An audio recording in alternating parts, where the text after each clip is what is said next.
just to help us all remember how to remove a background and overlay an image on top of another, and we'll also do wrapping text. I've got my photographs already ready. They are 1500 by 1000, so they're a good size to be working with.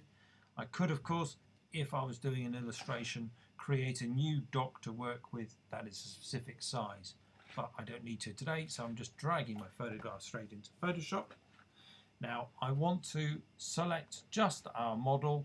I don't want any of the background in, so I go over to Quick Selection Tool, click onto there, and there it is. Now you've got to make sure that you're using the plus, and you've got to also make sure that your size of your selection tool brush is appropriate and isn't too big. If you start off with the preset, which is probably about 30, it might be too large for the image. So let's just move it down to 10. Okay, select that one. Now I just want to select my model. I'm left clicking over the top and scrolling up to the top. Now straight away you see that it automatically selected all of this, which we don't want in. I press on the keyboard Alt, and now I can drag this back in to remove the excess that I don't actually want in. There's still a bit there that I don't want. Press Alt, bring it in closer to the hair. That's pretty good. Maybe add that out just a smidge. Maybe that one just a smidge as well. A bit more there maybe. Now, I want to refine this one so that I do not cut out and have a really harsh edge around all the hair. So I click on Select and Mask. Now when you go into Select and Mask, you'll have these properties and options here. I personally prefer to use the View Mode Overlay, and red's a very good colour to help me work out what's background and what's foreground, and obviously I want to cut out that horrible background just there, so I prefer red, and I can increase the opacity of that colour red. If I said that the red was the wrong colour, I could easily change it to anything I fancied, as you can see quite easily, changing whatever colour.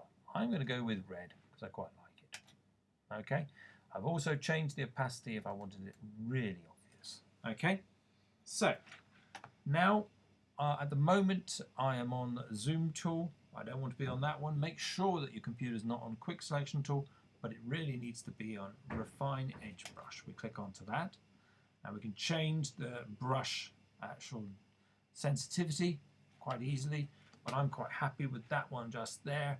Now I'm just going to now brush over her hair, and I can now see that I am very nicely there. Give it a sec, and selecting in, getting there. I'm just brushing it in, as you could probably guess.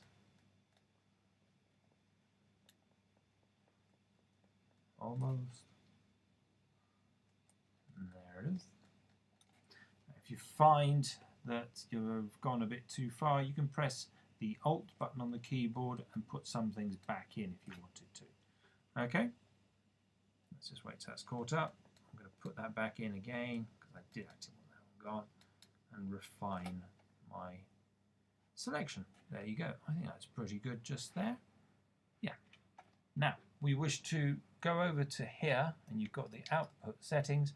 Click on there and go for New Layer with Mask. Then say OK.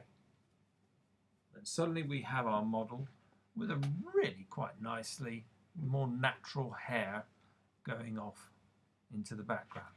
Let's just say next that we wanted to have a solid background there. Let's create a new layer. Okay. Now let's come back over to the left hand side, and we wish to change the color of the background completely by going over to the graduated tool, and then if you right click onto that and go to the paint bucket tool.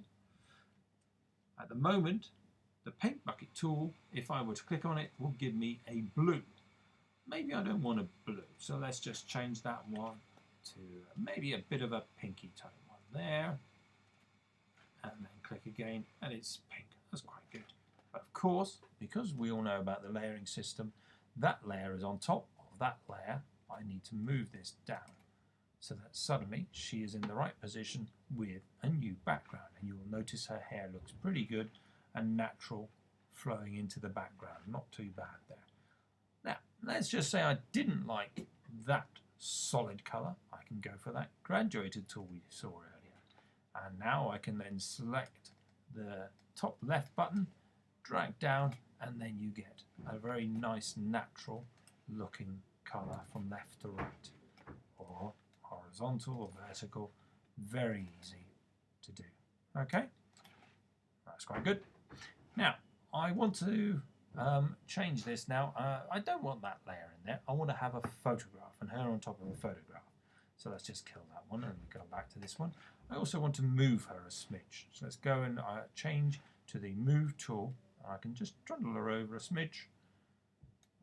There she is, a bit further. Very good. Now I also want to put a photograph on top of that, so I can easily just donk, and by default it puts it on top. Now you've got to be very careful here to make sure you get the correct size. If you press anything now, it will stay that size. Forget about the position just for now. I'm going to press the Alt button, which makes sure that I do not stretch this image and do something silly so it fills the whole of the screen.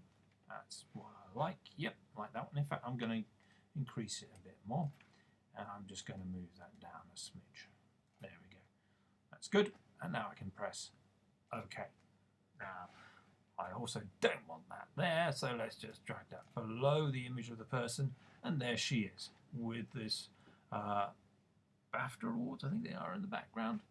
And actually I'm just going to move her a smidge over some more. Very good. So there you go.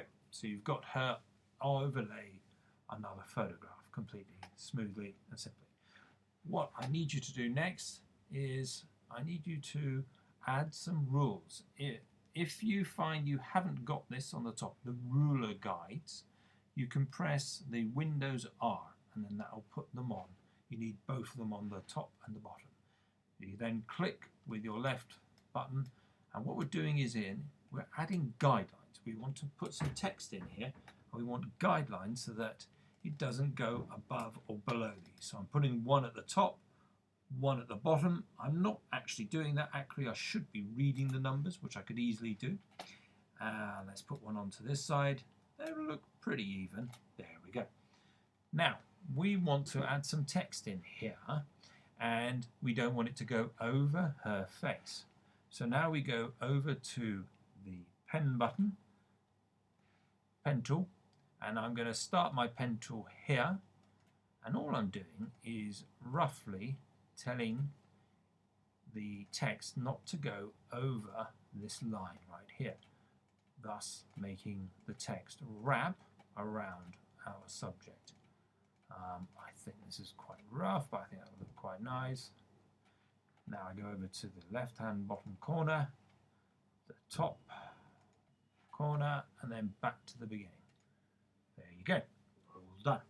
Now I want to put some text into here, so you have to go over to your text tool, select it, and then click in the middle. You'll see it does a default text of some sort, doesn't really matter. I happen to have some text already, so I'm going to press Ctrl V, and I've put my text in there.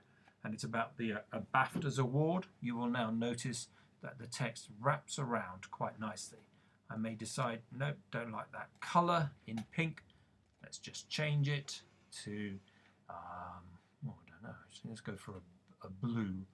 Nope, that's not working at all, is it? I think I'll stay, yeah, let's go crazy like that. Very crazy. Anyway, that's fine.